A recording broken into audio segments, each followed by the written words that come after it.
Hello friends, நான் இன்றைக்கி பாசி வச்சு குத்து விளக்கு செய்ய போகிறேன்.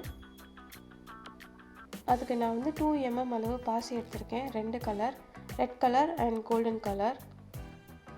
நரம்பு 0.3 mm அளவு நரம்பு எடுத்திருக்கேன்.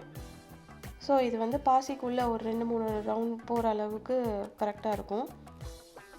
ஊசி பாசிக்குள்ளேயும் போகிற மாதிரி நரம்புக்கும் கரெக்டான அளவாக ரொம்ப சின்னதாக எடுத்திருக்கேன். ஸோ இப்போ நம்ம தேவையான அளவு நரம்பு எடுத்து கட் பண்ணிக்கலாம். ஒரு சைட் ஆஃப் த வயரில் முடிச்சு போட்டுக்கலாம், இன்னொரு சைடில் ஊசி எடுத்திருக்கோம்.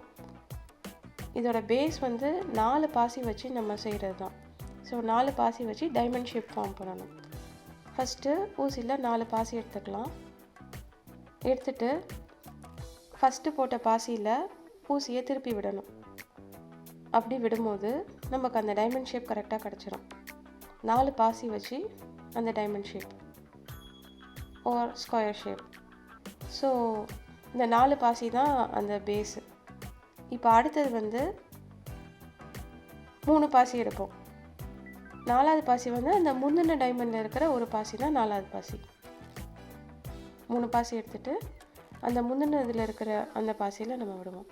அப்போது அடுத்து ரெண்டாவது ஃபார்ம் கிடச்சிரும். இதே மாதிரி இப்போ நம்ம 5 ஷேப் எடுத்துக்கிறோம். இப்போ நம்ம திருப்ப போகிறோம். ஸோ அந்த சைடில் உள்ள பாசிக்கு நரம்பை கொண்டு வந்துக்கலாம். கொண்டு வந்துட்டு திருப்பி 3 பாசி விட்டுட்டு அதுக்குள்ளே வழியாக எடுத்துடலாம். இப்போ இதுலேயே அடுத்த இது போடும்போது நம்ம 2 பாசி தான் எடுப்போம். ஸோ 2 பாசி ஆல்ரெடி அதிலே இருக்கும். இதே பேட்டர்னை ஃபாலோ பண்ணி நம்ம ஒரு 5x5 ஸ்கொயர் செஞ்சாச்சு. இப்போ இதுக்கு நம்ம இதே மாதிரி இன்னொரு 5x5 செய்யணும். ஸோ இதே பேட்டர்ன் ஃபாலோ பண்ணி இன்னொரு 5x5 செஞ்சு எடுத்தாச்சு. இப்போ இது ரெண்டையும் நம்ம ரெட் கலர் பாசி வச்சு ஜாயின் பண்ண போகிறோம். இதுலேயும் அதே பேசிக் தான், அந்த 4 பாசி ஃபார்மேஷன் வரணும். ஸோ இதில் ரெண்டு 5x5 இருக்கிறதுல 2 பாசி, அதுக்கு நடுவில் ஒரு ரெட் கலர் பாசி. ஸோ மேலே 2 கோல்டன் கலர், நடுவில் ரெட் கலர். ஸோ ஒரு கோல்டன் வழியாக வயர் எடுத்துருப்போம். ஒரு ரெட் கலர் பாசி எடுத்துட்டு கீழே உள்ளது வழியாக விடும்போது 3 இது வந்துருச்சா. இப்போ இன்னொரு ரெட் கலர் பாசி எடுத்துகிட்டு திருப்பி பாசியில் உள்ளே விடுவோம்.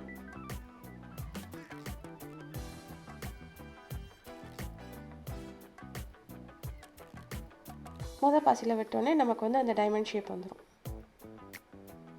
இப்போ அதே மாதிரி அதுக்கு அடுத்து இப்போ நம்ம ஒரு ரெட் கலர் பாசி விட்டால் போதும், ஒரு டைமண்ட் ஷேப் வந்துடும். ஆர் ஒரு 4 பீட்ஸ் ஃபார்மேஷன் வந்துடும். ஸோ இதே மாதிரி சுற்றி எல்லாத்துக்கும் நடுவில் ஒரு ரெட் கலர் பாசி கொடுத்து நம்ம அந்த குத்து விளக்கோட பேஸ் ரெடி பண்ணியாச்சு. இப்போ அதுக்கு அடுத்த ஸ்டேஜில் நமக்கு 3x3 ஸ்கொயர் வேணும். இந்த 3x3 நம்ம இந்த 5x5 மேலேயே பண்ண போகிறோம். ஸோ ஒரு செட் ஆஃப் 4 பாசி விட்டுட்டு அதுக்கு நடுவில் இருக்கிற அந்த 2வது பாசியிலேருந்து நம்ம இப்போ ஆரம்பிக்க போகிறோம். ஸோ நம்ம இப்போ வயரை எடுத்து நடுவில் அந்த 2வது பாசியில் கொண்டு வந்து வச்சுட்டு 3 பாசி எடுத்துக்கலாம். ஊசியில் திருப்பி அதே பாசி வழியாக நம்ம இதை நரம்பு வெளியில் கொண்டு வர போகிறோம். அப்போ இது வெர்டிக்கலாக வரும்.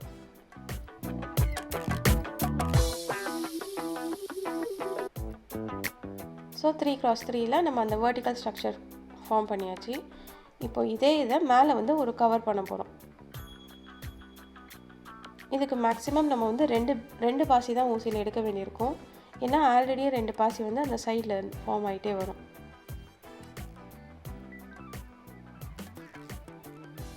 ஸோ அதை ஒரு 3 ரோ, அடுத்து ஒரு 3, அடுத்து ஒரு 3ன்னு 3x3 நம்ம மேலே கவர் பண்ணிடலாம்.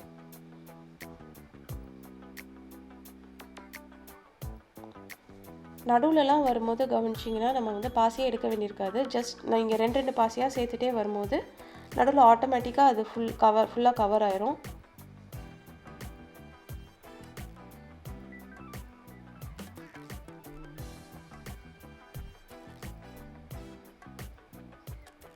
ஸோ பேஸ் அந்த 4 பாசி ஃபார்ம் பண்ணுறது தான்.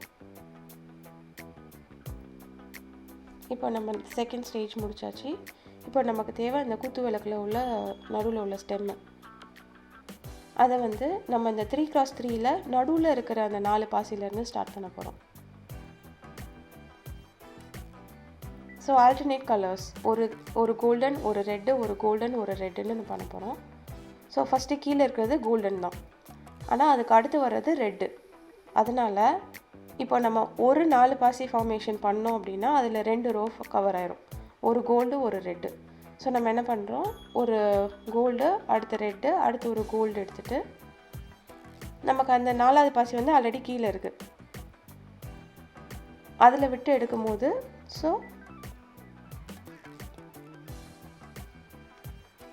ஒரு 4 பீட்ஸ் ஃபார்மேஷன் வந்துருச்சு. இப்போ நம்ம வந்து அடுத்த சைடு பண்ண போகிறோம். இதில் வந்து நம்ம நான் வந்து 2 பீட்ஸ் போடுறேன். ஒரு கோல்டு, ஒரு எல்லோ, ஒரு கோல்டு, ஒரு ரெட்டு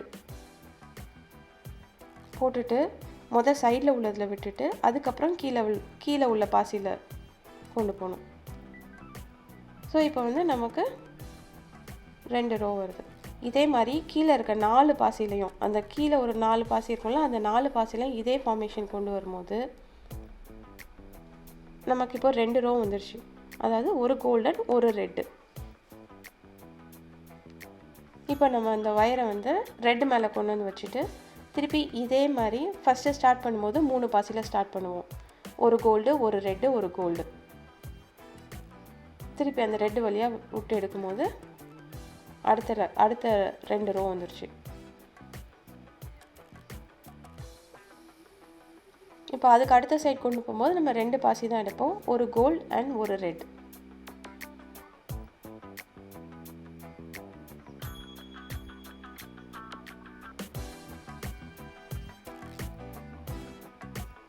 ஸோ சைடில் உள்ளதில் விட்டுட்டு அதுக்கப்புறம் திருப்பி கீழே உள்ளதில் விடும்போது கொஞ்சம் டைட் ஆயிரும்.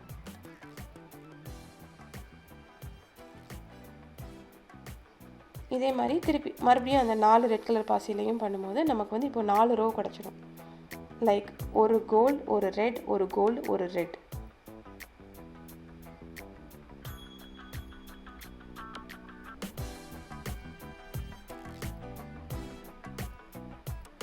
ஸோ இப்போ நான் இதில் ரெட் கலரை மட்டும் கவுண்ட் பண்ணுறேன் பாருங்கள். 1 2 3 4ன்னு 9 ரெட் கலர் பாசி வச்சுருக்கேன்.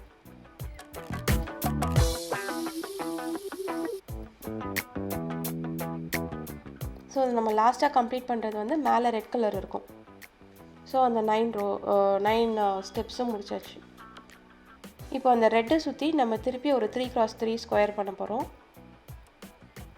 அதை வந்து நம்ம கோல்டனில் பண்ணிக்கலாம். ஸோ சென்ட்ரு பாயிண்ட் வந்து இந்த 4 பாசி. இந்த 4 பாசியை சுற்றி திருப்பி ஊசியில் வந்து 3 பாசி எடுத்து திருப்பி அந்த 4 பீட்ஸ் ஃபார்மேஷன்லேயே கொண்டு வந்து 3x3 பண்ணியாச்சு. இப்போ இதுக்கு மேலே நம்ம இன்னொரு லேயர் வச்சுருக்கோம் கீழே உள்ளது மாதிரியேவும். ஸோ ரெட் கலர் கனெக்ஷன் போட்டுட்டு அதுக்கு மேலே நம்ம கோல்டனை வச்சு கவர் பண்ண போகிறோம்.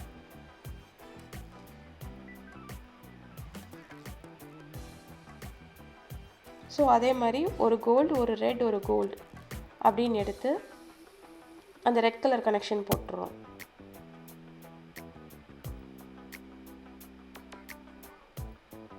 முடிச்சுட்டு இப்போ நம்ம வந்து திருப்பி கோல்டால் மேலே கவர் பண்ணுறோம்.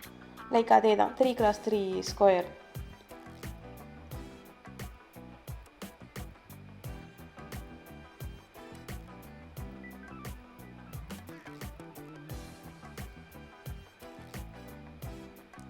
இப்போ அந்த 3x3 ஸ்கொயர் முடிச்சாச்சு.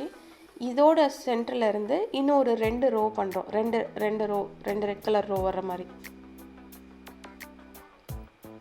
ஸோ கீழேருந்து ஸ்டார்ட் பண்ண அதே மெத்தட் தான். ஒரு கோல்டு, ஒரு ரெட், ஒரு கோல்டு ஒரு பாசியில். ஸோ அடுத்த பாசி போகும்போது ஒரு கோல்டும் ஒரு ரெட்டும் போட்டு 2 ரோ முடிச்சாச்சு. இப்போ நம்ம வந்து அந்த குத்து விளக்குக்கு மேலே உள்ள க்ரௌன் பண்ணணும். அதுக்கு நம்ம வந்து 3 ரெட் கலர் பாசி எடுத்துக்கிறேன். அதை வந்து எந்த பாசிக்குள்ளேயும் விடாமல் அந்த நடுவில் இருக்க ஸ்டிச் வழியாக டயக்னலாக விடுறேன், குறுக்கு குடி. அப்போது அந்த க்ரௌன் வந்து தனியாக தூக்கிட்டு நிற்கும். இப்போது சைடில் வந்து அந்த ஃப்ளேம்ஸ் பண்ணணும். கார்னரில் இருக்கிற வயரில் பாசியில் நரம்பை வந்து கீழேருந்து விட்டு மேலே எடுத்துக்கோங்க. அதில் நம்ம மூணு ரெட் கலர் பாசி எடுத்துக்கிறேன். திருப்பி அதே பாசி வழியாக மேலேருந்து கீழே விடும்போது அது வந்து ஃப்ளேம் மாதிரி தனியாக தெரியும்.